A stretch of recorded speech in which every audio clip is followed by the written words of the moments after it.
Welcome to this episode of Kingology with your hosts, Mark and Anthony. Anthony, how are you?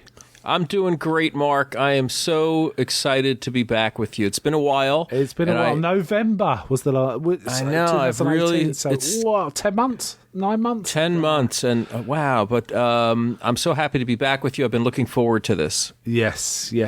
And what we're covering tonight is we're going to be doing the first story from the collection by Stephen King called 4 Past Midnight. This isn't the first time he's done a collection like this, is it? I mean, he did it with different seasons. He did it with different seasons. That's right. Novella length. He's got short story collections that predate this, like Night Shift, notably. Night Shift and Skeleton Crew. So different seasons. We kind of liked some of the stuff in that, didn't we? That's for sure. But this one is the first, and probably the most famous story from this collection, I'd say. Which is the Langoliers. Now, I have to tell you, for years I keep calling this the Langoliers. And for some reason I cannot say it. Sometimes I say it the wrong way. But watching the miniseries and, talking about it to people, it's definitely Langoliers, right? That's right. For some reason, I don't know why I pronounce it differently, but there you go. Maybe I did read this quite a long time ago, and I think in my head I called it Langoliers. But no, I'm going to try and stop saying that word now because it will just keep coming up. So this one I read. I think I may have read this quite close to when it was published because it's one I've kind of feel like I've known forever. It's one of those, and certainly this may have been the third or fourth time I've read it. And it'll be the third or fourth time I've watched the miniseries too. And we've discussed this off air, didn't we? These two stories are very similar. There's not much divergence between the miniseries and the actual written word in terms of story. So we're going to just conflate both and talk about the whole thing and see how we go there. Can you remember when you came to this? Oh, boy. I think this is my first time reading the novella. And Langoliers is something that my memory is a little sketchy in that. I think I may have seen it a long time ago, and then within the last couple of years, it was something that I would put on and either fall asleep on or something, not necessarily a reflection on the quality of the show, but just my own fatigue. But I had this relationship with the film where I could never get through it. So that's my experience with it.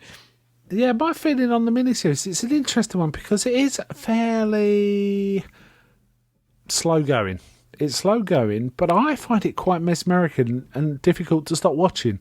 And it's kind of interesting. I remember I watched it a couple of months ago and I was watching it and different members of my family would just come in the room and ask me what it was and I'd sort of describe it and they'd sit down and then they wouldn't get up again. So I agree. Alone, and then everyone else was there by the end of it. Yeah, there is a kind of a vibe to this thing, and that's why I kept putting it on, except it would lull me to sleep eventually. So I liked what I was seeing, and I wanted to get through it. But I agree with you. It's got some quality to it. Yeah, it definitely has. I mean, Tom Holland was the writer and director, and I always liked his work, really. Yes, Tom Holland, Fright Night, and Psycho 2, and... he's got some great... He's got a great sort of back catalog. Child's Play, by the way, which they've just remade. It's I love Tom Holland. Yeah, me too. And this kind of works for me. And also, I really like the casting in this. I really do. David Morse, I think, is always solid. He's always solid. But I think the Patricia Wettig is particularly good as I've forgotten the character's name. That's really bad. Laurel. I think she's particularly well cast, and I really like Dean Stockwell as the sort of studious sort of explainer of mysteries, who analyses it and comes up with theories. And it's got Dean Stockwell is just a very solid presence in anything, and it works really well. It really does. I mean, I think the whole cast was pretty solid. The little girl is plays the part well. And it was interesting that one the sort of bad guy. This isn't it. another King thing is when he comes up with an unusual story, is he sometimes injects a further element of unusualness or weirdness into it. For example, in Gerald's Game, not only is it about a woman trying to escape from bed, but it injects an extra sort of weird, ghoulish kind of figure that's interacting with stuff. Well, in this, basically, there's a man having a breakdown, complete breakdown, who talks about the Langoliers because it was something his father used as a boogeyman if you were lazy or stupid. Yeah. So that becomes the watchword of the show and the book. Right, played by Bronson Pinchot in the movie. Yeah, he's very good. I mean, he feels a bit like an 80s yuppie character, doesn't he? This was made in 1995, but where it was written and so on, he's very much the sort of slightly slimy yuppie kind of character, like the guy from Ghost or Ghostbusters, a vicious type. He's in that type, and he does it well. He's probably off the hook in some parts, but I think it's very solid cast. What did you feel about the miniseries? I love the cast too. David Morse is fantastic. He has a very long career. One of the things I loved him in, I have to look it up. It's the film with Green Mile. Mos Def and what's it called? 16 Blocks. I'm going to get the title wrong. I don't know that film. I couldn't tell you, but he's been in plenty of stuff, and he's always very solid. Yeah, it's one of the last things I saw him in. It's with Bruce Willis and Mos Def, and it's directed by Richard Donner. I love Richard Donner. Oh, nice. So it's worth checking out. It's just kind of a good cop thriller drama, and it's one of the things that comes to mind when I think about David Morse. Oh, cool, yeah. I always think of the Green Mile, actually. I really like him as Brutal. Oh, yeah, definitely. And Dean Stockwell, I associate him going way back to the Dunwich Horror. I have a... Oh, yeah, man, that's great. Yeah, love for that one. And he's had a really long and solid career, hasn't he, Dean Stockwell? For example, more recently, Battlestar Galactica, he was a presence in that. And he was in that, and then a little earlier, Quantum Leap. Yeah, fantastic in that. There were also other elements of the production I really liked. I really liked the music, for example. It has that slow, ominous feel, which I can kind of see would lull you into sleep, actually. Because it's kind of sort of flat tones. It's kind of it has sort of a synth score with a lot of strings, so that might have been part of it. Yeah, I mean the weakness. This series is infamous for this. It is the CGI, really. Yes. At the end, the Langoliers are really quite poor. And even things like the airplanes aren't great, but they're okay. But the Langoliers are particularly poor. But really, to enjoy this series, you've got to just overlook that. It's an easy thing to pick at, really, but you just have to sort of, it's a suspension of disbelief, really. There's that to it.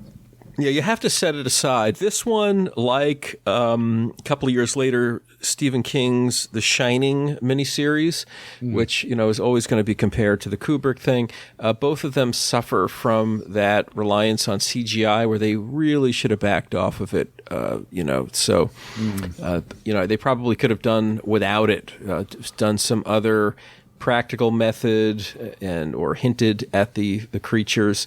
So, yeah, it's a little bit of a mar, but I'm able to kind of just compartmentalize that in my evaluation of the film. Yeah, actually, now you mentioned Shine, there was something I wanted to mention at the top of the show, completely forgot. We are kind of going through a big old Stephen King burst of stuff at the minute. It, Chapter 2's just come out in the cinemas. Doctor Sleep is coming. You mentioned The Shining. Doctor Sleep's coming. Looks like it could be quite good. I haven't read the book, but from the trailer, it looks like it could be very interesting. It seems to have elements of both The Shining and stuff like The Stand or even The Dark Tower from the look of it. So that's kind of interesting. It looks like they do a few things that emulate the Kubrick film from what I saw of the trailer for Dr. Sleep. And by the way, if you want to discuss it later, I saw it Chapter 2 a couple of nights ago. I saw it yesterday. So Oh, great. we do that sometime maybe. So there's a lot of King stuff going on, and of course recent series like Castle Rock and stuff like that. Anyway, let's get back to the Langoliers. Right. So the plot is there's a sort of overnight flight. There's a pilot on it who has been informed that his ex-wife, had died. And he's been put on a flight back, so the airline is sort of helping him out, but he's trying to get some shut-eye. And we kind of see briefly other characters getting on, don't we, in the miniseries. And in the book, it's slightly more developed. You get a bit more backstory, as is the want of Stephen King books. But essentially, both the miniseries sets up quite nicely visually and with much briefer sort of dialogue and stuff, what each of the characters is about. And then it goes on, and it starts with the little girl Dana just waking up, and Dinah, yes, waking up, and she gets distressed because of her aunt's not there, and she's sort of saying, I'm blind, I'm sorry, but I'm blind and I can't see. Then she touches some hair on the seat and starts to scream and wakes everyone up. But everyone isn't everyone; it's just a few people. And sorry to interrupt you. I just thought that was such a clever way to generate a little extra suspense or prolong the realization of what's going on, to have a blind girl interact with the environment and realize that people went missing. Yeah, it's very interesting, and it's first she realizes people are missing, but she thinks, she's used to being in a state where sometimes she's not sure what's going on. It feels, the way King wrote it feels like that's her sort of, all right, I don't know what's going on, I just got to stay calm because this stuff happens. But then when she touches the hair, it kind of then things sort of kick off. And what they find is certain artifacts of people seem to have been left behind, such as wigs or false teeth, or I think they find a hip joint at one point in the book. Things like that, and it's kind of weird and strange. Now, because they happen to have a pilot on board, that kind of helps things, and eventually they kind of realise what's going on, or they realise they're alone, and they break into the flight cabin, and he can take charge of the flight, but they still don't really understand what's happened, do they? And quite rightly it's. Now, to me, this whole both book and miniseries feel somewhat like an extended Twilight Zone. That's the vibe I got from this. Yes, yeah. I'm so glad you said that, because it dawned on me earlier today that this is like, what is it, the Odyssey of Flight? I forget the number. It's very much like that, something weird is going on during a plane flight. Yeah, I know the one you mean. Is it 513 or something like that? I can't remember off the top of my head, but I think I know the one you're talking about. 33, I think it is. I mean, the miniseries is 3 hours, and it's we kind of mentioned it's fairly slow, but actually a lot happens. The first hour or so, they're just in the air trying to figure out how to get to the ground, and we get some character development, and I think it's all put together very well. But we also get Toomey, don't we, who's ranting. Yeah, you have that's the Bronson Pinchot character you're talking about. Yes, but he encounters Nick Hopewell, who's this, I don't know, slightly mysterious sort of English guy who seems more capable than you'd expect. He basically grabs him by the nose when Toomey kicks off and inflicts pain on him that way, and sort of says, I can break this, do you understand? I want you to calm down. Yeah, it's very good, because you're pitting, like, kind of, again, this sort of yuppie guy who has, he's very impatient, but he's kind of effete and soft, with this guy who we suspect, this British guy who might be a former agent or something, has some kind of special training or abilities. Yeah. So, it's kind of good orchestration of the characters. And didn't he? I can't remember if he does it in the book, but in the miniseries, he says, "I'm kind of a fixer. I get things fixed. The minute Yes. I'm fixing you. Yeah, he's talking to Pilot through stuff. Who's the pilot's David Morse is kind of losing it. He's saying, well, I'm fixing you. I've got to get you doing stuff. Have I got you doing it? And it's like that sort of meta presentation of what he's doing does work quite well and calms him down, and they kind of start getting on with business. I like this character. This actor, I haven't seen him much, but I think he was pretty good as Nick Hopewell. It was kind of convincing. Oh yes, yeah, he was very good. Yeah, they basically.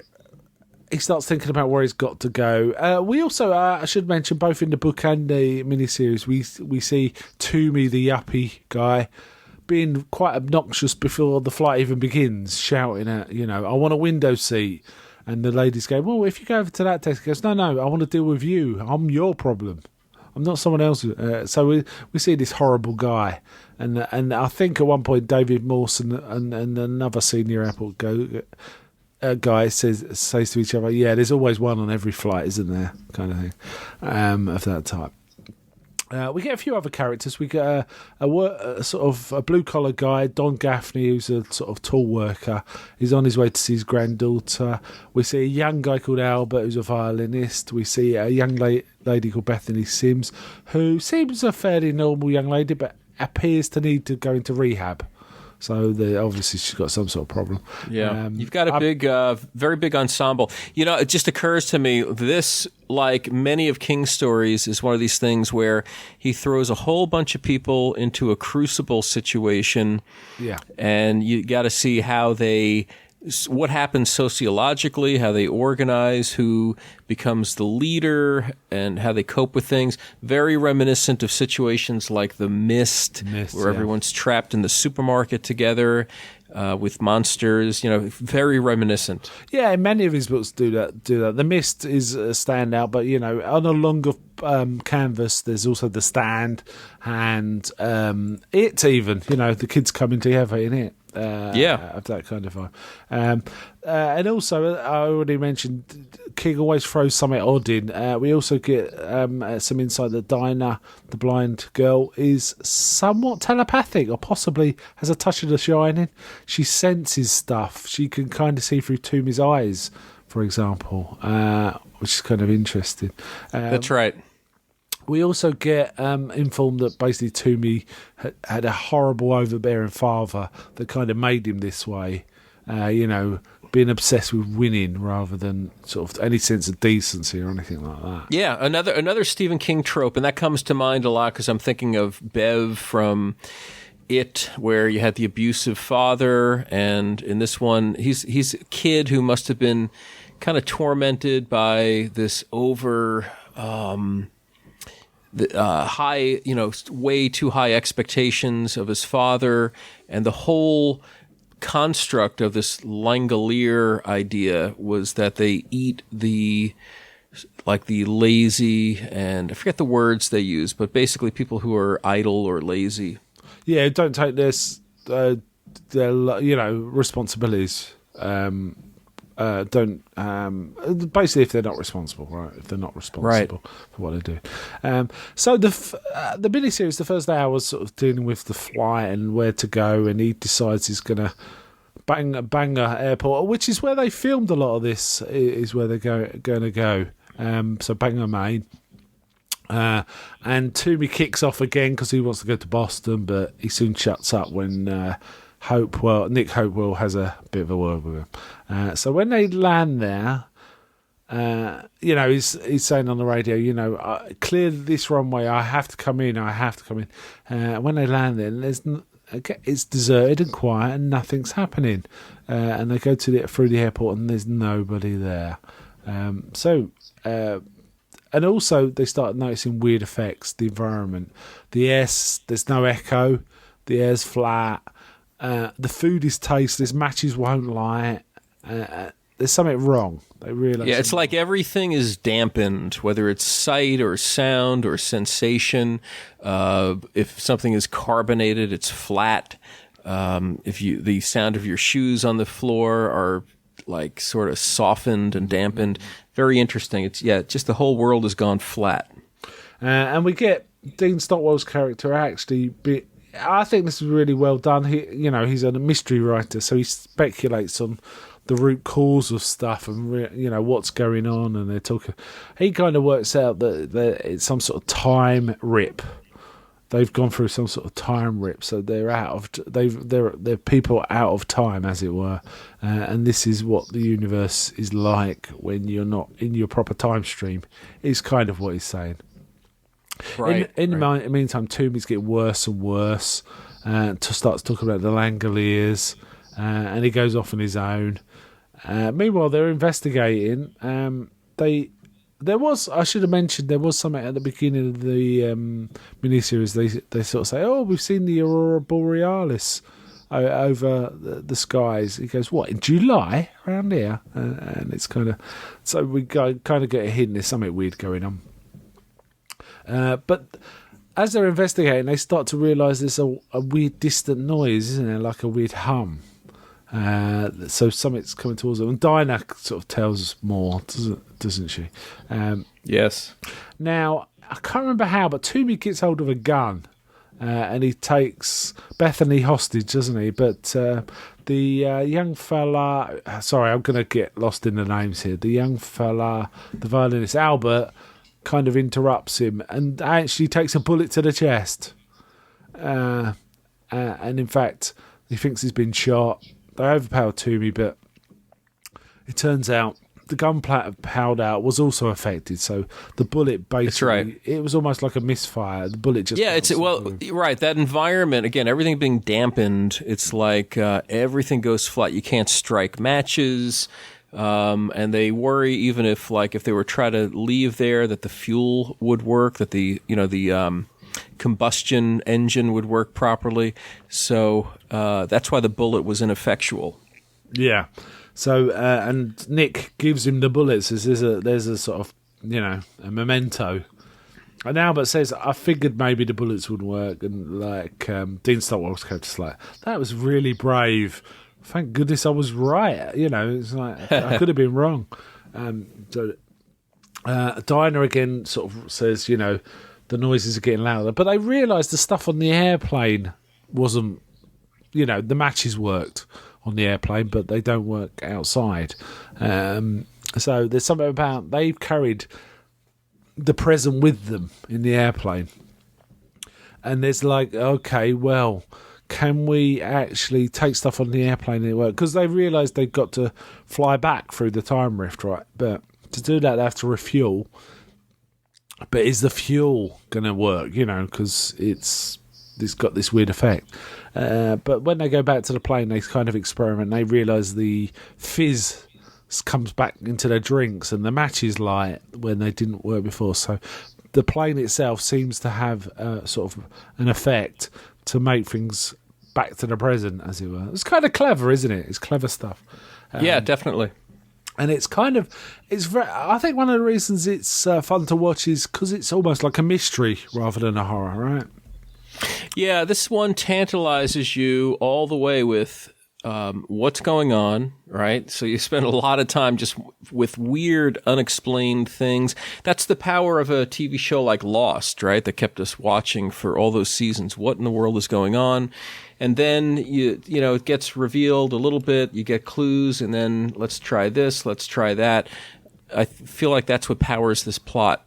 Yeah, it's kind of interesting. I also there was a vibe of, Toomey's really out of control, and they kind of tie him up, but he's still out of control. And I'm kind of jumping forward, but I also there was this thing that Dinah says we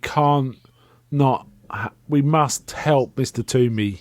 So we can't just kill him or something. He has to be around. I don't know why, but he has to be around. Which reminded me quite a lot of in Lord of the Rings, Gollum. The insistence that Gollum not be hurt because he's still got a part to play in the story, but we don't know what that part is. It reminded me of that a little bit. I don't know if King was inspired by that in any way, but it just had that feel to me. Yeah, it's possible. King is very derivative in a good way. He's, I think he steals from the best. And so when you find things in his stories and you get some deja vu, a lot of times I think he is riffing on those things. Yeah. Going back though, Toomey's real troublesome, and Albert again has to confront him at one point and hits him with a toaster, which in a bag, which made me laugh. And sort of Nick's quite impressed, isn't he? But Yes. And Albert's really sort of put out because he thinks he's killed Toomey, but he hasn't, in fact, has he? No. But Toomey, again, he's properly unhinged at this point, and he stabs Dinah in the back, which is kind of sad. Yeah, terrible. Yeah, and so again, we're looking at a book and we're looking at a TV show, and I was kind of surprised that they went there. It's pretty dark, the violence against a young child. In the movie, he pops up from hiding in the diner and he stabs her in the heart, basically. Yeah, I mean, she survived. She survives for a little while because she talks about stuff. She says, "Keep him alive. We need him," for example. But she is mortally injured, really. Yeah, right. Now, interestingly, we talked about this before. Sometimes we have problems with King. He puts something in the story that jars, and we find that adaptations actually mellow those things out. So in some ways, adaptations improve a little in terms of a cathartic storytelling experience. But they didn't do that here. They went with it, but it kind of works fine, doesn't it? It works fine. Oh, yes. So they get the plane refueled. They realise the engine fuel is going to work, and the noise is getting louder and louder, and they start seeing effects in the sky. Now, in the miniseries, this is where a lot of people really can't get on with the end, because when we start seeing the Langoliers, it really is quite poor CGI, isn't it? They're really shockingly poor. Yeah, we're getting some cartoonish stuff, as we alluded earlier. I kind of wish they had just obscured them, done something a little more practical, and whenever you show this is kind of the complaint with the early Lucas prequel films, where when you exploit especially a new technology to the fullest, all you do is show off its weaknesses, and that's really, now we get a cheaper version of CGI here. Yeah, we do, and it's rather poor. However, I kind of like the representation of the creatures. They've kind of got a three-sided mouth with rotating razors as teeth, and they're eating away reality or past or something. Think this is like the trouble with tribbles if they were actually dangerous. yeah, indeed. And they are kind of eating up, the sky and the ground and all sorts of going on. Meanwhile, Toom is having a hallucination about meeting the board, and sort of telling them what he's done, because he's lost millions of dollars. That was the point. He was having a breakdown because he'd lost $40 million. And we get a cameo from Stephen King, don't we? That's right. Yeah, he shows up in there. Yeah, he's like the board of directors in there. He's always fun. Stephen King has a little bit of acting experience, I think, from his college days. So when he shows up in Creepshow or Pet Sematary or things like this, and he has a cameo, by the way, maybe we can talk about it, but he shows up in the new It Chapter 2. So yes. I always get a kick out of seeing him. Yeah, it was good in that too. It's nice to see him in this. And he's kind of running off on the airport, and it's him that attracts the Langoliers long enough for the plane to get away from them. So they're kind of being chased down. There is a kind of ridiculous scene at one point where it appears at the cockpit window and the pilot just shouts at it and it goes away. That was a bit goofy. I found that a bit too much. I could accept this bad CGI, but shouting at a weird creature and it just go away seemed odd. I like the idea of it, Toomey being the attractant, though. That kind of worked for me. I think it was kind of a good story. It's almost, you wonder if they operate a little bit like the way, I'm referencing It a lot, but you know how the monster in It is very much like a product of our thoughts, or we give it its power. Or we can withhold its power. So take it away as well, right? Yeah, so it's like these Langoliers were manifest. Either that we were nicknaming these things based on that story that he had, but the character had, or they're getting their power in a similar manner. Yeah, it could be some of that. It's kind of hard to tell. If they'd have been like that, if he hadn't been on the plane or, any of that, who knows. They managed to get away. They accelerate away, but they realise they're heading back from the time portal. But that's not the end of the story, is it? It feels like that could be an end, but... Yes. And they could, go there. But there's this clever thing where they realise that when they went for it the first time, they were asleep. So if they go for it a second time, if they're not asleep, they may well disappear like everyone else. So they've got to figure out a clever way. The fuel's running out, so there's a race against the clock. It's really cool, actually. It really works well in the written story and in the miniseries, I thought. And they have to figure it out, and it turns out what they're going to do is drop the pressure, which will render them unconscious and then turn it back up again. But one of them has to actually use a mask to be able to turn it back on so that they wake up in time, which means that person will sacrifice themselves. And here we get some stuff. I think this is probably for me where the miniseries was weakest, because they dumped quite a lot of character development right at the end. Yeah. Do you know what I mean? It felt a bit too contracted. It could have been spread out a bit. Right.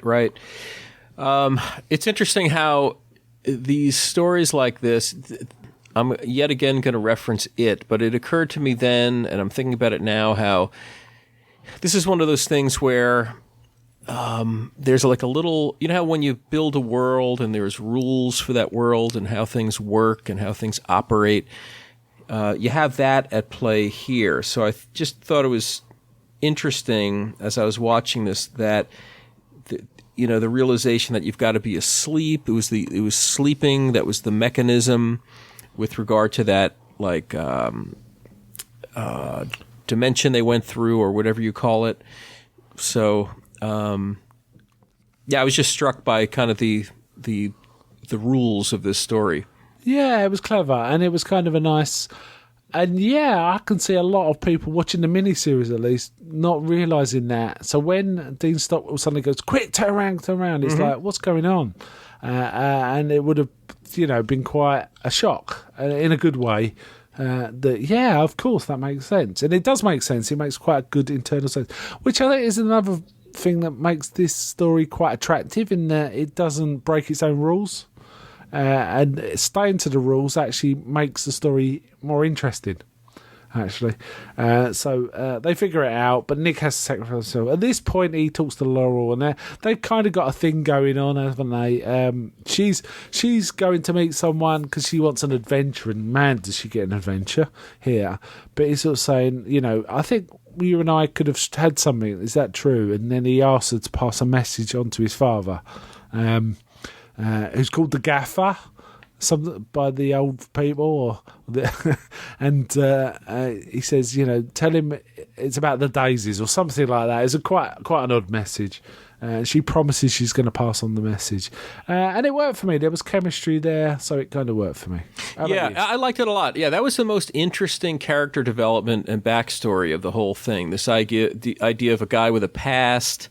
And like a very dark episode that haunts him, that it probably is the stuff of his nightmares and the source of alienation with his father, and then this romance that might have been with this woman, and how that all kind of comes together under this circumstance of them just trying to survive the situation. It was very good. That whole thing worked for me. Yeah, I liked it.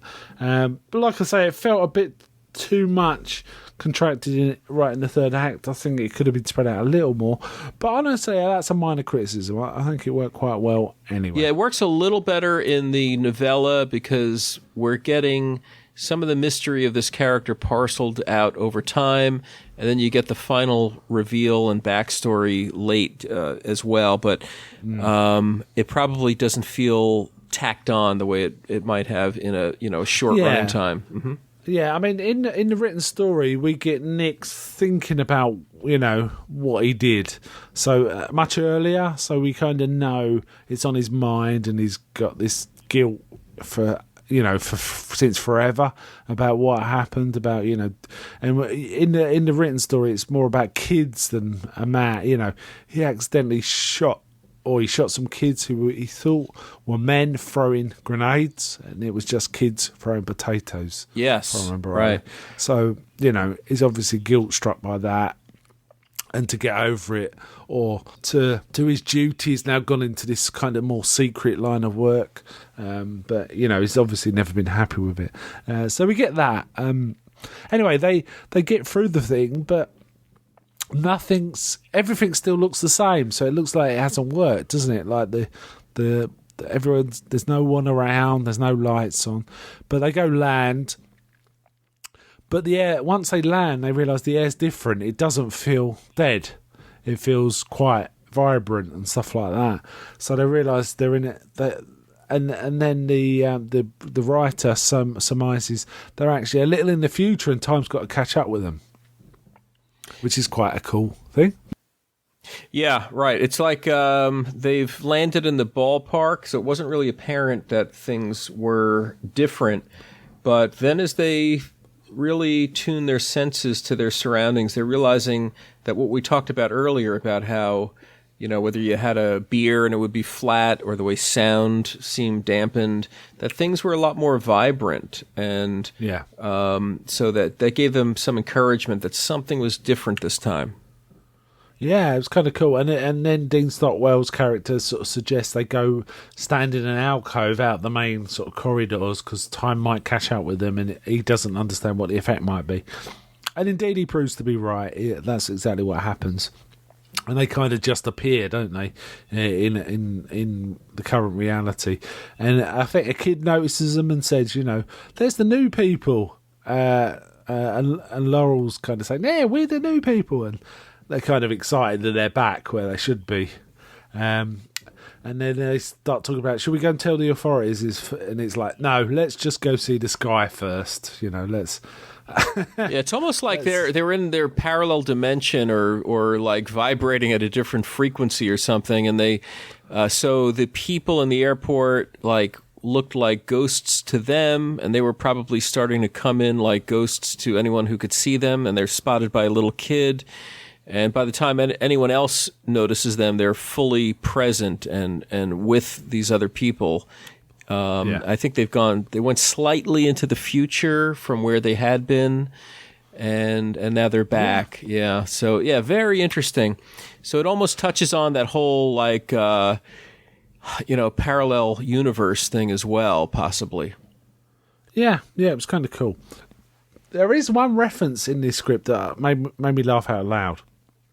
And I don't know if you caught it, where Dean Stockwell actually says, time travel's not like how we thought it was. It's this. You can't just go to the book repository and stop the man shooting Kennedy. Which made me laugh, because that's basically Stephen King's story in 2211-63, isn't it? So yeah, it's kind of this weird sort of presaging of King's other work. Yeah, it's fine. Well, it shows you maybe Stephen King always was toying with that idea. And if you think about it, he told that story under a different guise, or veiled, in The Dead Zone. Indeed, yes. He went through the morality and sort of ethics and what you do if you know something is coming. Yes, he did. So he's kind of explored that again. It was kind of it did make me laugh that particular line, was presaging an entire story from Stephen King. And who knows, it may have inspired him. He may have inspired himself. Yeah, I think he's like a lot of people who grew up, especially if you. The JFK assassination predated me, and it's been fascinating to me, but man, to have grown up when that event traumatized a nation, and you're a writer who is in the business of what if, it makes a lot of sense that Stephen King would have wanted to noodle with that idea. Yeah, indeed. So that kind of brings us to the end of the story. They're back in the present, and then now, as I've already said, this felt somewhat like an extended Twilight Zone episode, really, than a horror story. Yeah, it did. It's kind of like a weird fiction thing, it feels part science fiction, part just interpersonal drama. Not a whole lot of horror, really. Just a fanciful, weird tale. Yeah, yeah, and I really like this. I don't think it's well regarded, the miniseries. The book, I think. Let me have a look. I think it won some awards. The collection won an award, Bram Stoker Award in 1990 for best collection. Well, and it was nominated for a few others. Yeah, this one did get nominated for a Primetime Emmy, but it was just for a technical award. It was like sound mixing. And but the Science Fiction, Fantasy, and Horror Films USA nominated it for Best Single Genre Television Presentation. So, And it got another one, but another technical nomination. So, which kind of surprises me because I'm looking at it. I didn't see anything too. I don't know. I didn't see anything necessarily award worthy. It was just. To me, it was just a competent Stephen King translation to television with very limited production values at the time. But it's, I guess it was regarded better than I thought at the time. Yeah, I'm just looking through some of the critical reception. Mostly it's mediocre to poor is the view, which I don't agree with, actually. For example, Variety give it 1 out of 5. Hold on, I saw that somewhere. No, sorry, TV Guide give it 1 out of 5, calling it a dull, cardboard characters, ludicrous special effects. Fair enough on the special effects, but no, I think the whole construction was pretty solid. I liked it. I liked it a lot, actually. On the IMDb, it's got 6.1, which isn't too bad, actually. No, it's not terrible. It's a little above average, maybe. Yeah. That's fair. People, some people they either like it or you know how people are though. A lot of genre fans love to nitpick things to death, so obviously this is going to be a target for the CGI that we mentioned, or maybe if people found some of the acting lacking or something. But it was fine. If again, it's a lot of this. I tell you, I would put it on the level of Tommyknockers, which was one of the last things we did together. Just in terms of the level of production and the overall quality of the storytelling. Yeah, I mean, it also reminded me somewhat of The Stand, but The Stand's way more ambitious, yes, obviously, but it had that kind of feel, that sort of mid-90s feel, right? Early 90s, mid-90s feel. So, yeah, I'm looking through some other reviews and they're saying the acting's terrible. Don't agree. I think the acting's perfectly good, and I think the script was well constructed out of the material too. So I like it more than some on reading here, that's for sure. I thought it was pretty solid. What would you? I mean, I'm not sure if we should score this. What would you give it out of 10? Well, if I were to score it, I would give it like I don't know, 7 out of 10 or something like that. Yeah, I think that's fair. 7 out of 10 would be my score. And enjoyable. I always enjoy this one. As I say, this is the third time I watched it, and I find it quite. It is soothing. There is something soothing about it because it's a mystery without being really.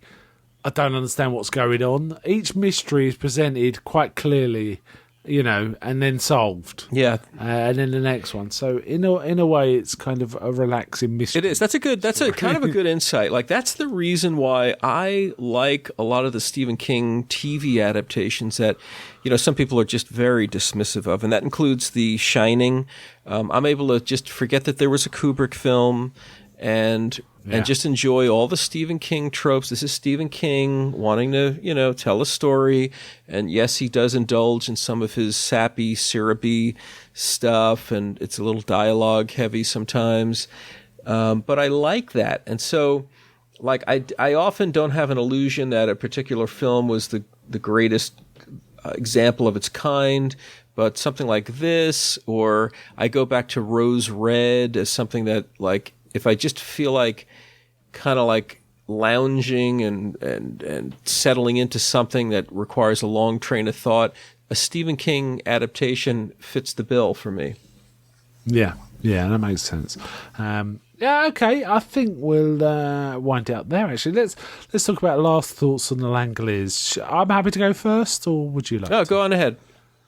Yeah, I really like this story, and I really quite like the miniseries. It's one of those ones that I'm pretty sure I enjoy it more than most. It's not one that you ever really discuss too much, and if you do hear it mentioned, it's always in reference to the terrible CGI at the end.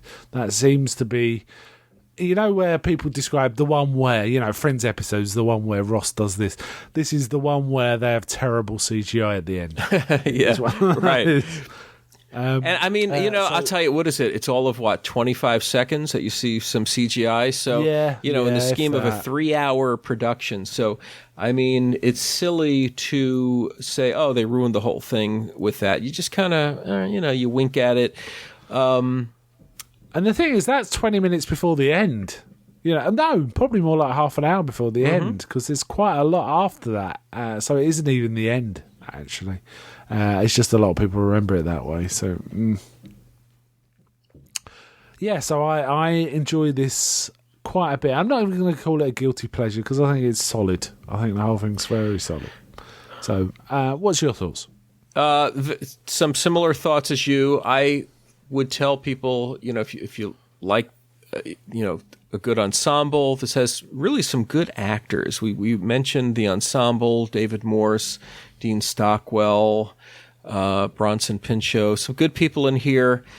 If you like and enjoy the Stephen King tropes, this is nothing groundbreaking. So you're not going to get something that's like where Stephen King has created something totally new and innovative, but it's a Stephen King story. So if you like that kind of thing, you're going to have fun with this, and your observation that this plays like an extended Twilight Zone is so on the money. If you just enjoy that protracted mystery, that what on earth is going on, and people figuring it out, coping with each other, it's just a good counterpart to real life, where we find ourselves facing perplexity, and we've got to deal with people all the time. We can't escape people. And that's, I think, the great appeal of Stephen King. Yeah, I think that's very true. Talking again about the Twilight Zone, if you think about many of the classic episodes, a lot of them are about someone landed in a mysterious situation, working out a bit of it, and then finding more mystery. So, and this episode worked like that. I've forgotten what it's called. The very first episode with Earl Holliman is that, right? He's on his own in a place and he's trying to figure out what's going on. Or there's Walking Distance, where a guy travels through time and there's something mysterious going on and he's trying to work it out. A lot of Twilight Zones have that structure. Rod Serling often you sort of use that structure, and then this kind of picks up from that. Exactly, yeah. Where is Everybody is that original Earl Holliman That's one. it. Where is Everybody? Yeah. And this is like a ensemble version of that, right? Exactly. In many respects. Yeah, and especially with Serling, where it culminates with a reveal at the end that explains the mystery that happened. But yeah, this operates that way the whole way through. Yeah, indeed. Okay, we'll wind up there. So next time we talk about this book, it'll be Secret Window, Secret Garden. I always get those the wrong way around. I hope I've said it the right way. Yeah, I can't wait to do that one. That's a great one. That's got a theatrical adaptation, so production values are higher, and you got a pretty hot cast in that one. So it's a good read, good, I think, pretty faithful adaptation. So I'm looking forward to that myself. Me too. I haven't seen the film, but I've read the book, so I'm looking forward to rereading the book and watching the film and seeing it. I think you're going to like it. And as we sort of mentioned earlier, we may come back and talk about it, Chapter 2, possibly as a little short, let's talk about what we liked about it and how it relates to the book kind of thing. That'd be kind of fun too. At some point there'll be a Kingology. We're certainly going to be doing this more frequently than we've had. Quite an extended break, but I think we're going to be getting back into the harness on this. So that's cool, right? Absolutely, yeah. And I've had a lot of life thrown at me, so to speak. So my typical routine and rhythm had really been thrown off. It's not just my ability to participate in Kingology. I had to slow my output for my dedicated show, TV Terror.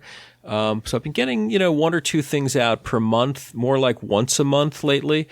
So that's about the best I was able to manage, just given everything I'm dealing with. Tell us about your most recent show. You just had a wonderful show talking about Frightenstein, which I'd never heard of. Oh, thank you. I've looked into since. Yeah, with Anthony P. Mann. So that was a lot of fun, that show. Yeah, so I was privileged to have Anthony D.P. Mann on.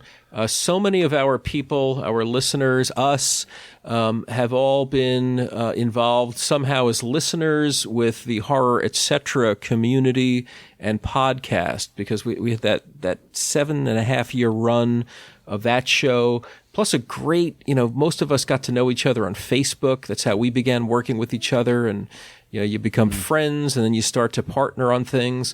So Anthony D.P. Mann is the guy who made so much of that possible. So it's always fun to have him on. Yeah, he is. He's great. Yeah, and he's found a format that works so well for him. He's a storyteller as an actor and as a media producer, but this audio production fits him so well because he can act in it. He can be at the controls of it producing, and not be hampered by scope, where you want to do big things, but it's unless you have millions of dollars and a studio backing you, you're going to be an independent film with a lot of limitations on you. So this kind of gives Anthony a lot of freedom of expression. But to the point that you were asking, the thing he covered most recently through his Bleak December label was an old 1971 TV show produced in Canada called Frightenstein. And he produced something called Return to Frightenstein. And it's kind of a zany thing, a lot of gags throughout the show, and they were very clever at the time. They got Vincent Price in for about 4 days, and they just filmed a whole bunch of little vignette kind of things with him that they could sort of pepper throughout all the episodes, so that Vincent Price could feel like this ever-present through line through the series, which was so smart. And so you've got Vincent Price throughout the show, and it gained a cult following. It found itself in syndication in Canada and in some parts of America, in the U.S. Unfortunately, I don't think that it made its way to the New York market where I grew up. So I was just not aware of this one. So it was really a lovely discovery for me more recently. Yeah, and they are all on YouTube. I've watched a bit of some of them. So they're there if anyone wants to go check that out to get a feel for the show. But it was great to hear Anthony D.P. Mann. Whenever he posts anything or I hear him on anything, you know what I say to myself? Love that guy. Love that. Yeah, I love the guy. He's always been making me laugh. And I think we had a lot of fun. I think we have a lot of laughs on this episode. And I brought him on. One of the things I wanted to do, I'm always aware that, I've got a great opportunity whenever I can have Anthony on my show. But I'm also very aware that there is this, people have a horror, etc. shaped void in their heart ever since that show went away. So what I was trying to do, and I'm not saying I'm Kingstown Ted, maybe I don't fill his shoes, but I wanted to give something of a flavor of what they would often do, which is to just sit around, and some of the best shows were the very loose and formal ones where they're like, hey, what have you been watching? And you just kind of... from the hip shows. Yeah, you just from the hip, you talk about what you've been doing, what you've been watching, and you see what happens. And I think we did a fair emulation of that. We have I think it's a 45-minute show, this last episode. So if you're a horror, etc. fan, definitely check it out. It's at tvterrorshow.com. Look for episode 95 up at the top. Yeah, it's great. I recommend that too. Okay, let's wind up here. So thank you for coming on. Oh, so thrilled to do it. Mark, we will do it sooner than 10 months next time. Yes, and I can't wait to be with you behind the mic again. Yes, so thank you, and goodbye from me, and until next time on Kingology. And bye from Anthony. Take care, everyone.